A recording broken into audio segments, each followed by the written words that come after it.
The Bengali টিউশনে তোমাদের সকলকে স্বাগত। আমি শুভময়। আজ তোমাদের সত্যেন্দ্রনাথ দত্ত সম্পর্কে আলোচনা করব। এর আগে আমরা বিভিন্ন লেখক, কবি, সাহিত্যিক, ঔপন্যাসিক প্রভৃতি এই যে বিভিন্ন জীবনী সেগুলি আমরা আলোচনা করেছিলাম। আজকে আমরা সত্যেন্দ্রনাথ দত্ত সম্পর্কে আলোচনা করব।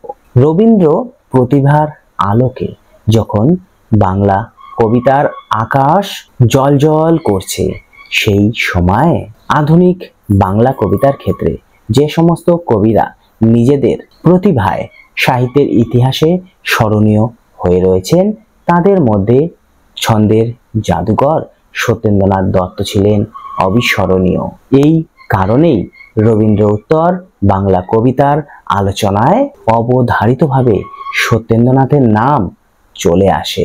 রবীন্দ্র প্রতিভা যখন জ্বলজ্বল করছিল, সেই জ্বলন্ত সময়ের মধ্যে আরো 5 জন কবিকে আমরা জ্বলন্ত হয়ে দেখেছিলাম। তার মানে তারাও নিজেদের প্রতিভার আলোকে বা প্রতিভার দৌলতে তারাও জ্বলজ্বল করছিল।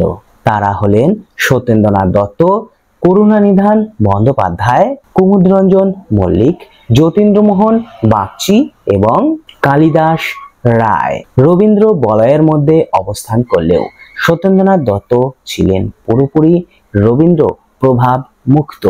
আর অন্যান্য কবি সাহিত্যিকদের সাথে এটাই সত্যেন্দ্রনাথের একটু পার্থক্য আমরা লক্ষ্য করতে পারি।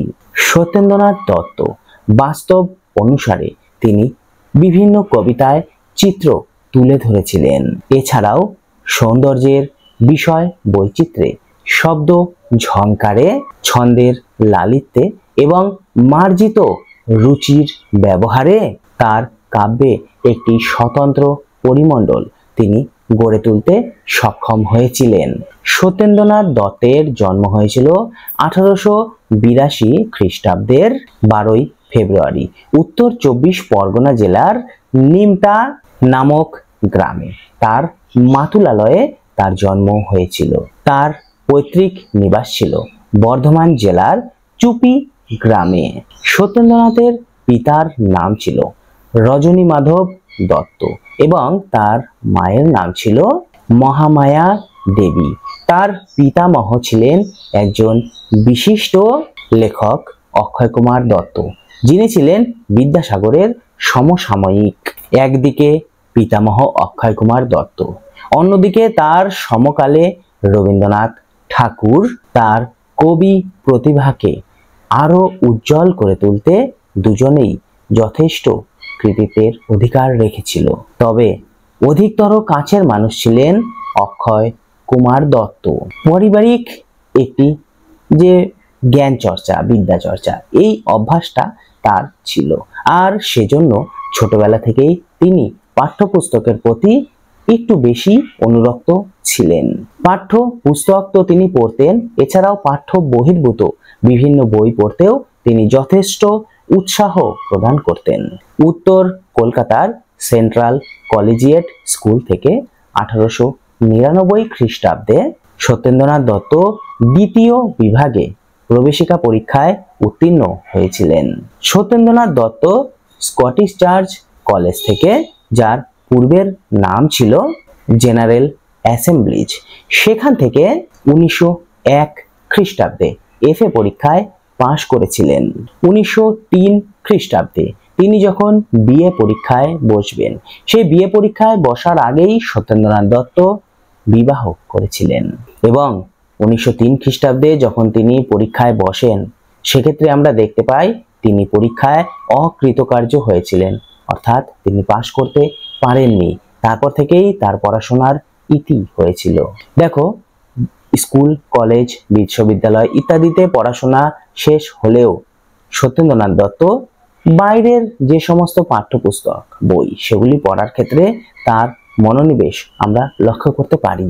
পড়াশোনার প্রতি তার যেন একটা নেশা ছিল এবং এই নেশা চিরকাল তার থেকেই গিয়েছিল। নানান বিষয়ের বই হয়ে উঠেছিল তার নিত্য সঙ্গী।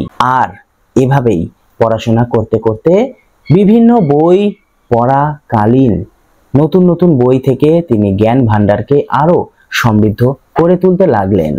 আর এরপরেই তার শুরু হয়েছিল কাব্য কবিতার জগতে প্রবেশ। সত্যেন্দ্রনাথ দত্তের পিতা রজনীবাবুর বড় ইচ্ছা ছিল সত্যেন্দ্রনাথ একজন হোমিওপ্যাথিক চিকিৎসক হন, কিন্তু পিতার সেই আকাঙ্ক্ষা তিনি পূরণ করতে পারেননি। তার মামার উৎসাহে সত্যেন্দ্রনাথ দত্ত আমদানি রপ্তানির ব্যবসা শুরু করেছিল, অর্থাৎ এক্সপোর্ট ইম্পোর্টের ব্যবসা তিনি করতেন।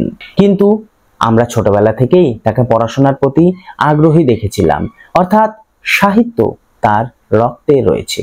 তার এই যে এক্সপোর্ট ইম্পোর্টের ব্যবসা, এখানে তার মন বসে না, তাই সেসব ছেড়ে অচিরেই তাকে নিজের বাড়িতে ফিরে আসতে হয় এবং ফিরে এসে তিনি নিজেকে পুরোপুরিভাবে সাহিত্যে প্রবেশ করান।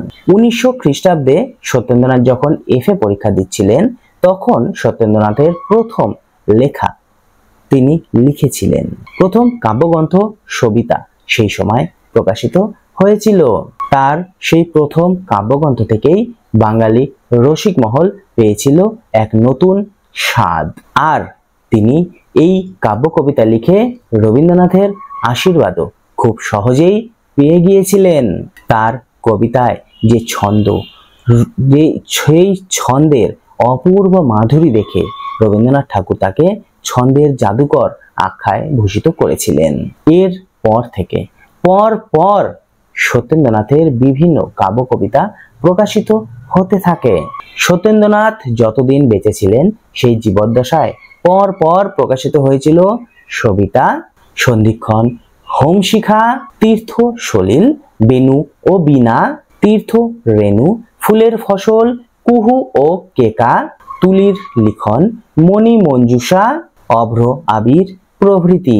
মৃত্যুর পরে প্রকাশিত হয়েছিল বেলা শেষের গান এবং বিদায় আরতি।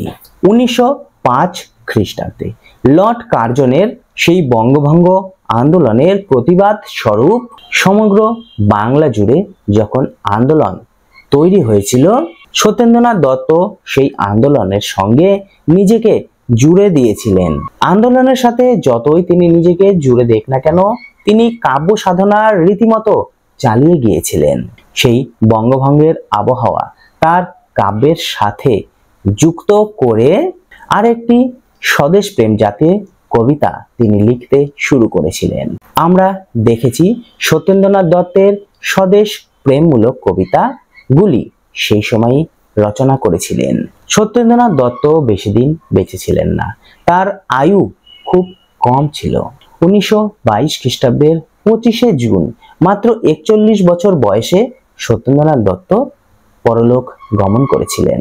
সত্যেন্দ্রনাথ দত্তের কাব্য গ্রন্থের সংখ্যা হলো মোট 16টি। এক সময় আমরা দেখতে পাই তিনি উপন্যাস ও নাটক লেখাতেও হাত দিয়েছিলেন। তার প্রথম উপন্যাস ছিল জন্ম দুঃখী, যা 1912 খ্রিস্টাব্দে প্রকাশিত হয়েছিল।